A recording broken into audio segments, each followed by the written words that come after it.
Assalamualaikum warahmatullahi wabarakatuh.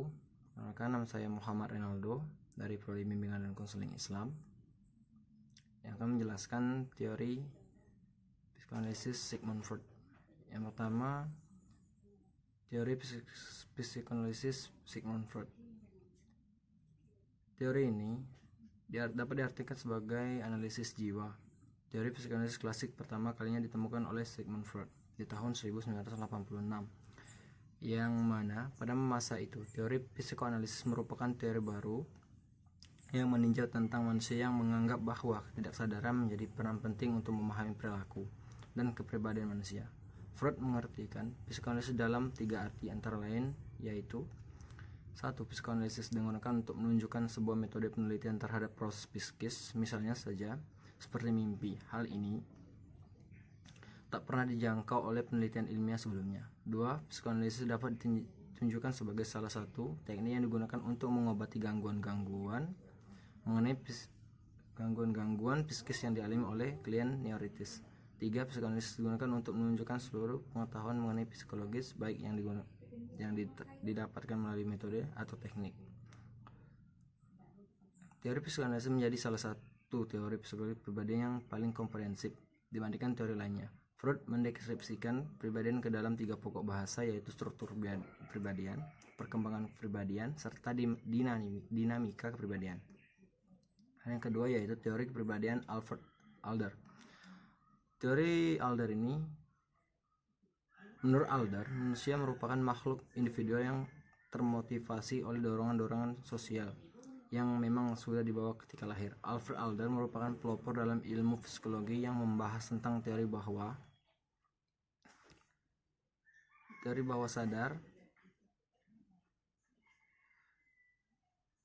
yang merupakan bagian penting di dalam sebuah kepribadian seseorang. Teori Adler sendiri sangat bertentangan dengan teori Freud yang lebih menunjukkan bahwa tingkat kesadaran individu mendorong selalu menjadi sukses yang terbaik. Bila mereka mau bekerja keras, maka mereka dapat sukses. Begitupun sebaliknya. Adler juga merupakan teori urutan lahir untuk memprediksi kepribadian seseorang. Adler yakin bahwa keturunan, lingkungan, kreativitas di dalam lingkungan mampu membentuk kepribadian seseorang. Berikut ini menggambarkan sifat anak yang didasarkan pada urutan lahir. Yang pertama, anak pertama lebih bersifat menjaga, mengatur dengan baik, memiliki kecemasan yang tinggi, pengkritik, serta mampu melindungi. Yang kedua, anak bungsu realistis, manja, tergantung dengan yang lain, serta ambisius. Dan yang ketiga, anak tunggal, manja, takut bersaing, berusaha menjadi pusat perhatian, namun dewasa secara sosial. Dan teori yang ketiga, kepribadian Karen Harney.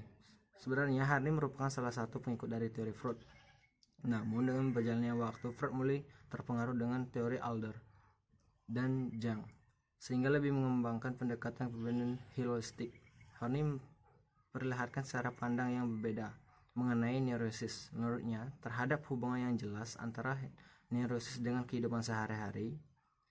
Neurosis juga sebenarnya merupakan cara yang manusia gunakan untuk menjalani hubungan dengan lainnya, namun hanya sebagian saja yang bisa melakukan hal tersebut dengan baik.